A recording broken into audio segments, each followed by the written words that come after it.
7 de julho de 1896, num hotel em Mumbai, pela primeira vez na Índia, havia uma exposição de imagens fotográficas animadas. Projetaram-se imagens animadas capturadas pelos irmãos Lumière para a empresa francesa, que consideraram em cenas mundanas, como, por exemplo, a chegada de um comboio numa estação.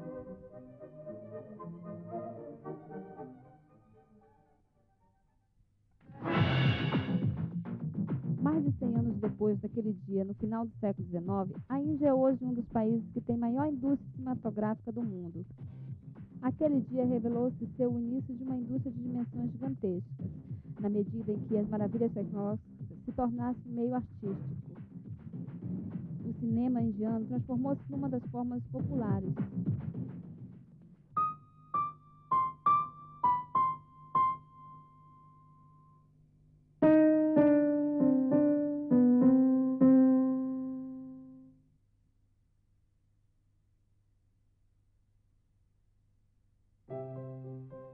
Na segunda metade de 1912, depois de ter experimentado a pintura, fotografia e teatro, o empresário, que na altura tinha 40 anos, decidiu tentar usar a máquina fotográfica para contar histórias.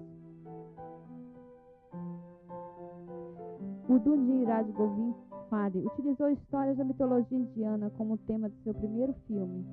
Raj Harishchandra, uma história do famosíssimo épico indiano, o Mahabharata.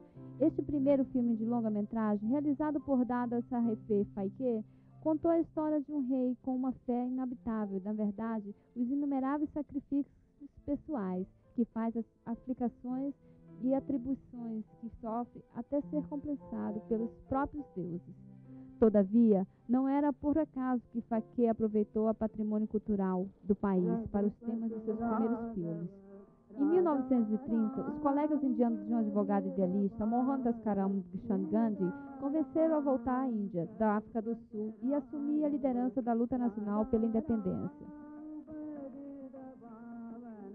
Uns anos mais tarde, Gandhi considerou a direção prática do Partido do Congresso e a direção moral do movimento pela independência dos seus patriotas contra a tirania colonial. Na Índia, o povo já exprimiu o seu ressentimento contra a autoridade colonial e havia crescente movimento para a reafirmação do patrimônio cultural indiano, movimento que também se refletiu nas obras dos artistas indianos. Refere-se a Dada Saheeb Phalke como o pai do cinema indiano. Nestes seus primeiros filmes, Phalke estabeleceu uma tendência que iria influenciar quase todos os filmes produzidos no país. A maioria dos temas dos primeiros filmes indianos baseavam-se na história de Ramayana e do Mahabharata. Outros dos pioneiros da indústria cinematográfica também avançaram como empreendimentos do Phalke. Indivíduos como, por exemplo, Baburao Pinta, Dhiren Ganguly, Aidishi Irani, B.N. Sankar e Hemant Surai introduziram novas e inovadoras técnicas de produção, e cada uma tinha um estilo característico. Era responsável por introduzir uma nova maturidade característica forma narrativa no cinema indiano.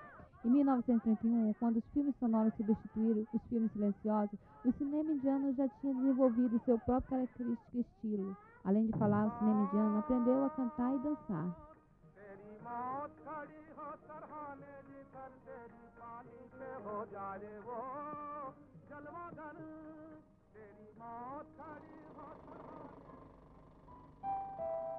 A indústria cinematográfica é uma instituição. Os estudos, à maneira de Hollywood, são responsáveis pela reprodução da maioria dos filmes, mesmo que o entretenimento era o principal. Os realizadores pioneiros já tratavam de importantes temas sociais. Eles também tinham que encontrar maneiras de enredar a censura britânica que proibiu a propagação de nacionalismo.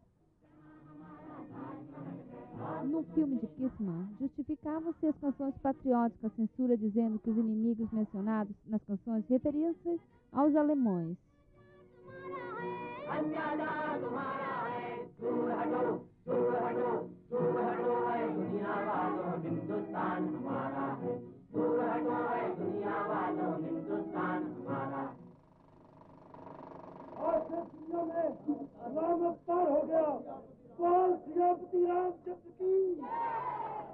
Embora os primeiros filmes inspiravam-se da colorida mitologia indiana, Os realizadores também tinham percebido o potencial desse meio.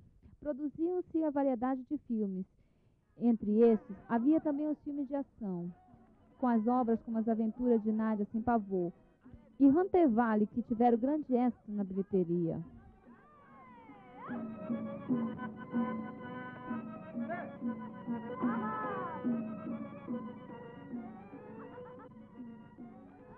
Cinco anos mais tarde, realizadores como V. Shantaram experimentaram este novo meio de cinema para comunicar opiniões radicais sobre a sociedade.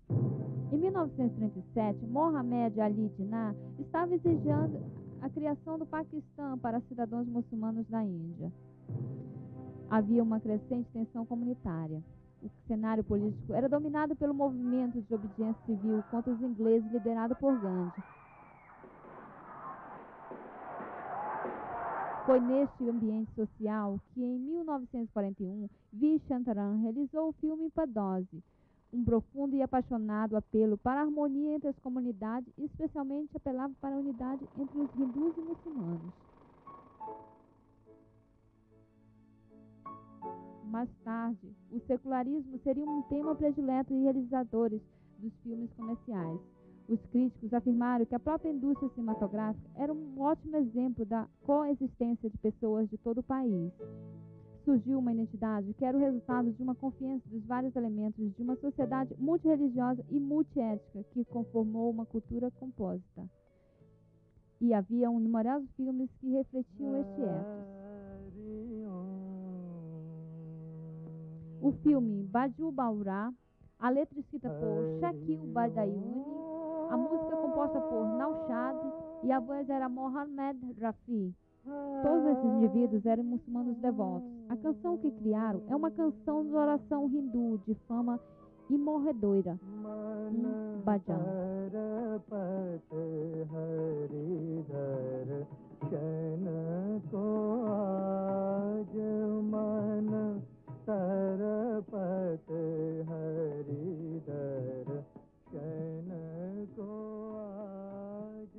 Creio que a cooperação entre os hindus e os muçulmanos na indústria cinematográfica indiretamente resulte na produção de bons filmes integralistas. O problema entre as duas comunidades não é nosso, mas é um fenômeno que eu chamo de processo cultural entre as sociedades. Isso deve se entender no cinema indiano. Em 1936, Himanshu Rai, que fundou o estúdio Mumbai Talkies, produziu o filme Anshut Kanya. O filme apresentou Ashok Kumar e Devi Karani nos papéis principais. O filme que hoje em dia é considerado um clássico, uma trágica história de amor entre moças de casta intocável e um rapaz de casta dos Brahmas, o mais alta.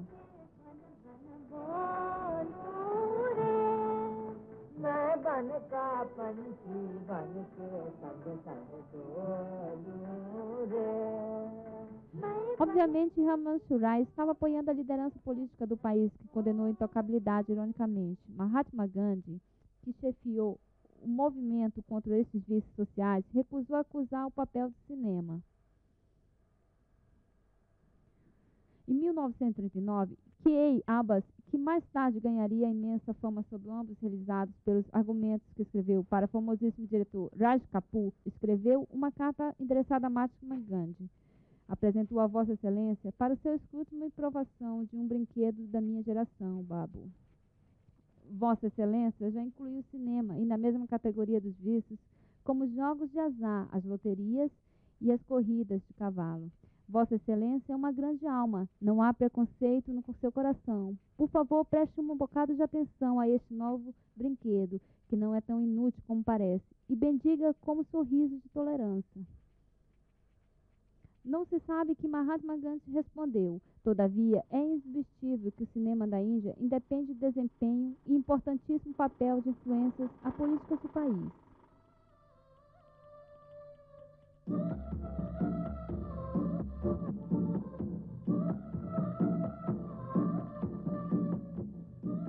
Os críticos do cinema indiano, mais ou menos, continuaram a afirmar que o meio somente perpetuava os estereótipos.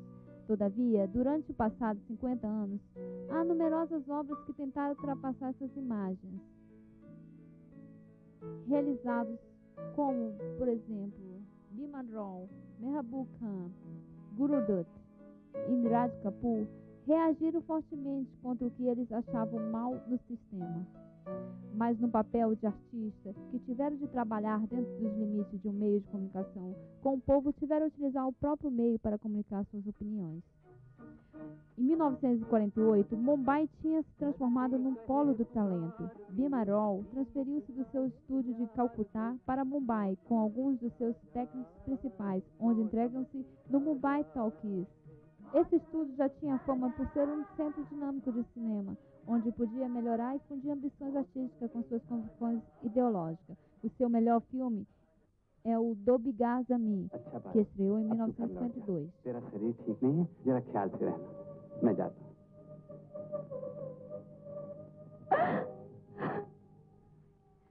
Diretor Bhima Roy, 1952, foi o ano em que o sistema feudal dos zamindari foi abolido pelo decreto presidencial e o governo central.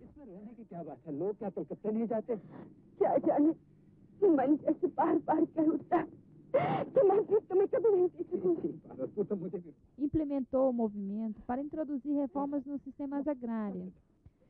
O elemento narrativo do Dobhir Zami foi também influenciado pelo novo sistema europeu da época.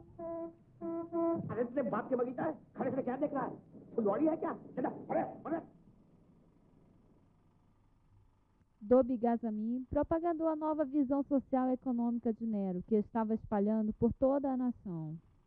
Basicamente fazia parte da nossa revolução democrática da burguesia que Nehru tentou realizar, um movimento que acabou mais ou menos no início dos anos 60. Ficou desviado. A partir dessa época, vai-se ver o cinema hindi gradualmente afastando-se desse tema, porque a época do fim dos anos 50 e no início dos anos 60 foi um período de grande esperança para realizar grandes mudanças. Na minha opinião, Dobhir Zami foi a representação mais clássica. Os filmes de Raj Kapoor também representavam cidadãos de uma nação que estavam tentando lidar com suas próprias contradições. Raj Kapoor teve uma relação estranha com Khawaja Ahmed Abbas, um comunista dedicado que escrevia argumentos para a maior parte dos seus filmes. Inumeradas vezes, Abbas utilizava referências do atual ethos político e do econômico nos seus argumentos, que Raj Kapoor traduzia com grande êxito. Em filmes como, por exemplo, Shir 420 e Awara, Raj Kapoor apoiava a causa das comandas marginalizadas da sociedade, culpava a abertura e ordem social para a atribuição dos personagens nos seus filmes.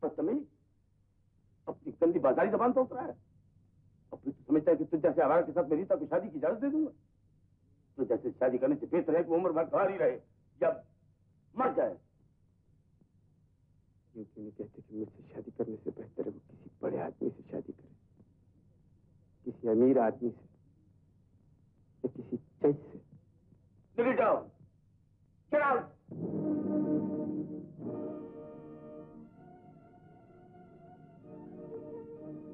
A combinação de criatividade de Raj Kapoor e Abbas foi uma boa para ambos, porque havia uma pessoa que podia fornecer o realismo e a outra que interpretava aquele realismo da maneira mais romântica possível. Mas naquele tipo de grandes histórias de amor, a música e as fantasias dos filmes transmitiam também ao filme produzido depois de Amor, mesmo os filmes de outros estúdios. Pela altura em que a Índia ganhou a sua independência, Mehboob Khan já tinha sua formidável reputação como realizador, como filmes como Roti e Anadas, mas tornou-se no ícone quando refirmou um dos seus primeiros filmes, Aurat, com o novo título de Mada Índia. Mada Índia é considerado um épico nacional. O filme narrou a história de uma Radha, uma mulher cujo marido era paralítico e que teve de criar seus filhos sozinha, cultivando a terra com as suas próprias mãos, numa nação onde ressonavam os gritos de Vande Mataram.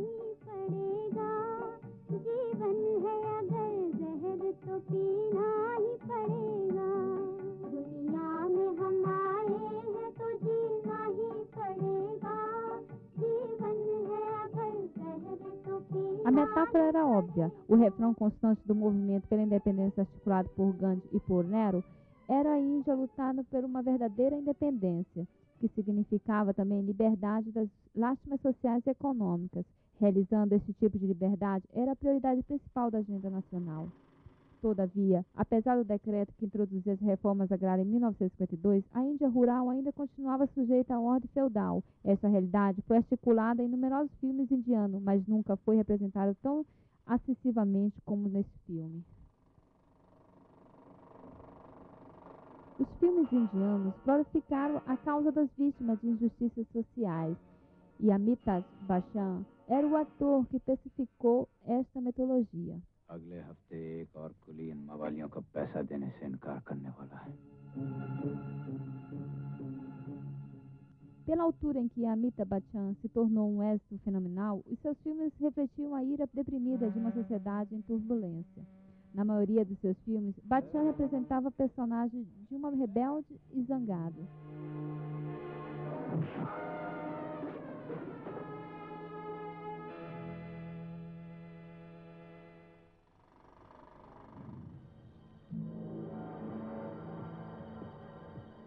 O nacionalismo, tal como o patriotismo, tornam-se nós padrões de muitos filmes indianos. Roja, um filme realizado por Mani Ratnam, refletiu este novo elemento emotivo.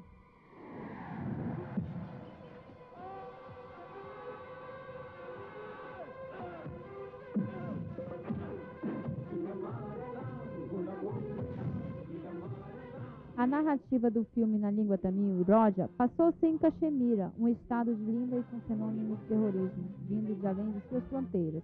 O filme foi um mega êxito da língua original, tal como a versão dobrada em hindi.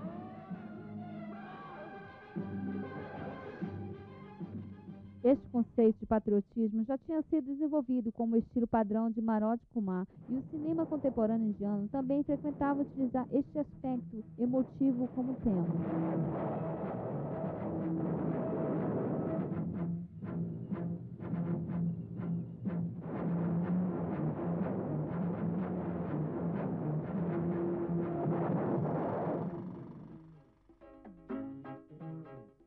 O cinema nunca ficou exclusivamente limitado somente em Mumbai. Mesmo desde a época dos primeiros filmes pioneiros, havia uma vibrante indústria cinematográfica em Calcutá e Madrás. No sul da Índia, desenvolveu-se uma robusta indústria cinematográfica.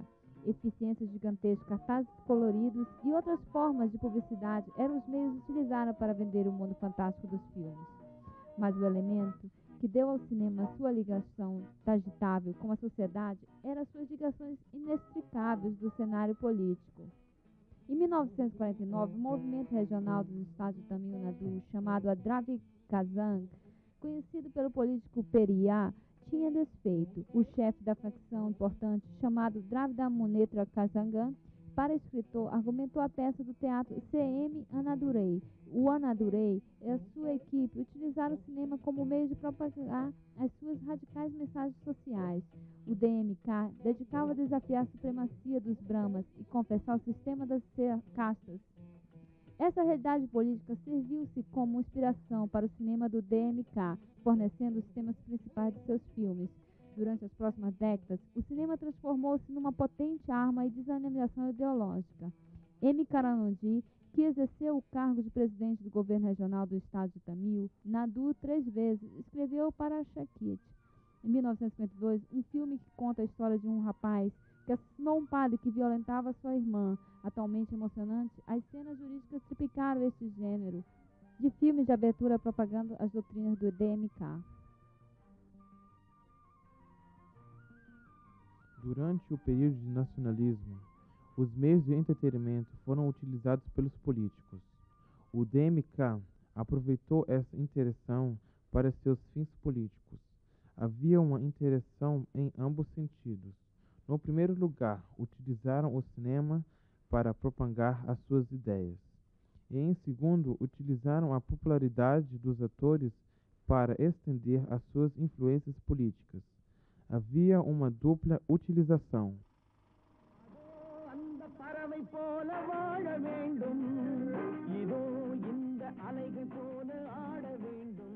Todavia, foi Maraduga Paramenon Maharashtra, conhecido popularmente como MGR, que criou o culto centrado numa personalidade só, sem paralelo na história do cinema indiano, utilizado nas técnicas adotadas pelo DMK. Em todos os seus filmes, desempenhou o papel de herói das camadas privadas e marginalizadas da sociedade.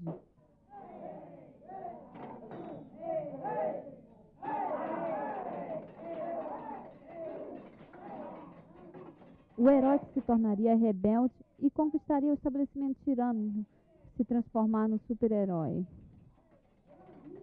Foi essa imagem do farol de mudanças sociais e mensageiro de justiça que justapôs na sua imagem na vida real. MGR entrou na arena política em 1977. Logo foi eleito ao cargo de presidente de Assembleia Regional, cargo que exerceu até a sua morte em 1987. No estado fronteiriço de Andhra Pradesh, sede da indústria cinematográfica de língua telugu, Namuri Ramarao, conhecido como NTR, era um ícone. Nos seus filmes especializou-se nos papéis dos deuses de mitologia hindu e os seus fãs eram inumeráveis. Consistindo-se de ambos, homens e mulheres, eles conferiam-lhe o estatuto de semideus na vida real também. Ele aproveitou-se desta imagem quando entrou com grande êxito na arena política, utilizando a reafirmação da identidade telugu como a sua arma ideológica.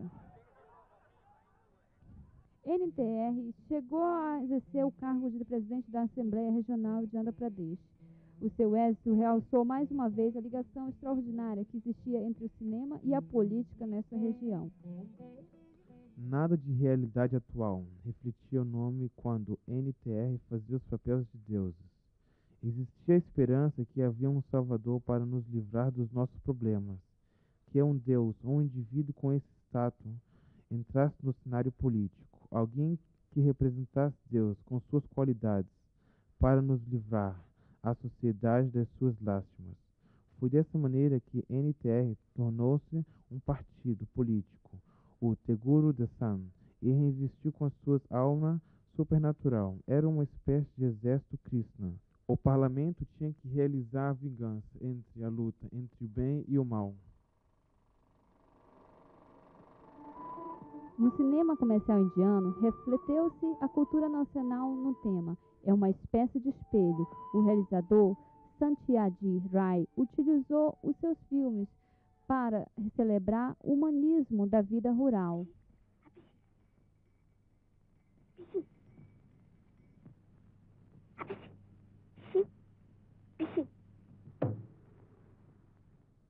Para refletir uma sociedade em transição.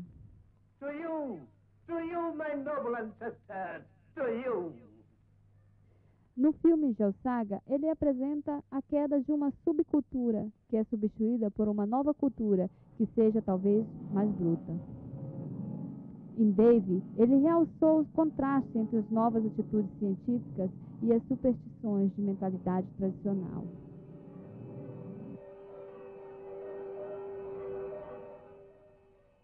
Os seus filmes subsequentes foram excessivos comentários no sistema de valores da Índia moderna. তাতে ১,৫০০ লোক ইনভাইটেড হয়েছিল। তুমি বুকে হাত দিয়ে বলো তো ২ নম্বরই ছাড়া এগুলো সম্ভব? ইনকাম ট্যাক্সের দৌলতে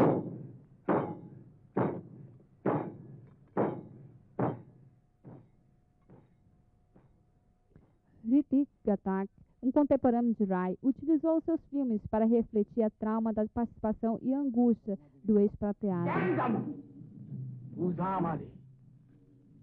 এমন কোমল দেশটা ছাইড়া আমার নদী পদ্মারি ছাইড়া আমি যামু কেন?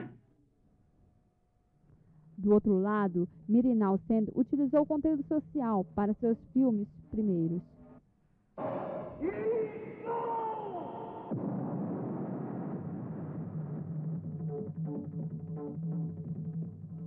Havia movimentos para radicais mudanças sociais. Todo o país realizado séries utilizaram o cinema para apresentar os numerosos desafios e problemas da Índia. Ado Gopala Krishna.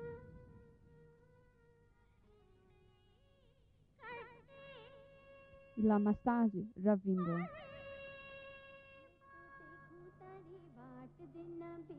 Shyam Benegal.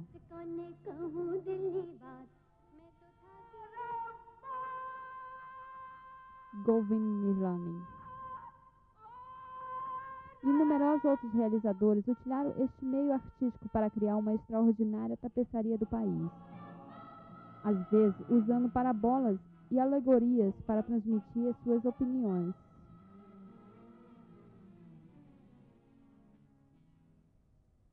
O cinema continua a ser a mais perceptiva forma de entretenimento. A indústria comercial cinematográfica criou a personalidade e stars em cada década representam o clima da nação.